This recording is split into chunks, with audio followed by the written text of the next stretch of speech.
then quickly on China before I move on to Iran.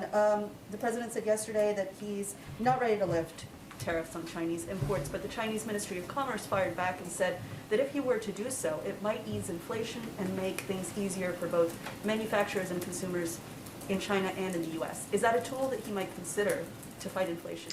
Well, we are undergoing a review of all of these and looking at how they impact different industries. That effort is being led by Ambassador Tai, as you know. Some of them have not hurt industries, some of them have, and we're certainly, but I don't have anything to preview on that front. It's really being led by Ambassador Tai. And then finally, on Iran, the president was quite optimistic yesterday. What is the source of his optimism? Has he received any assurances from Iran's supreme leader? And is the U.S. planning to deliver on the guarantees that Tehran is seeking? Well, I think it depends on what Iran's willing to bring to the table. So the president is always going to, he believes that diplomacy is the first best option. And we are engaged, I believe it's the 8th round of talks now, if I'm remembering my numbers, 8th round of talks.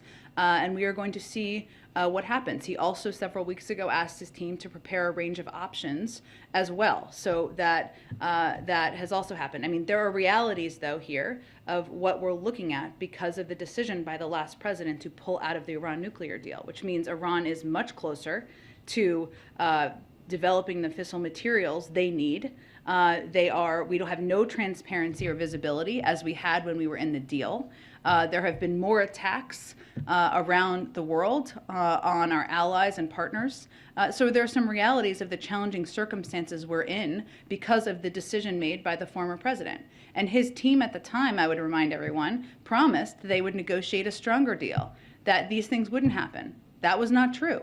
So here we are, we're in the diplomatic negotiations, and we've been very clear about where we stand on what we would agree to. But again, I don't have anything to read out for you beyond the status of where they are now.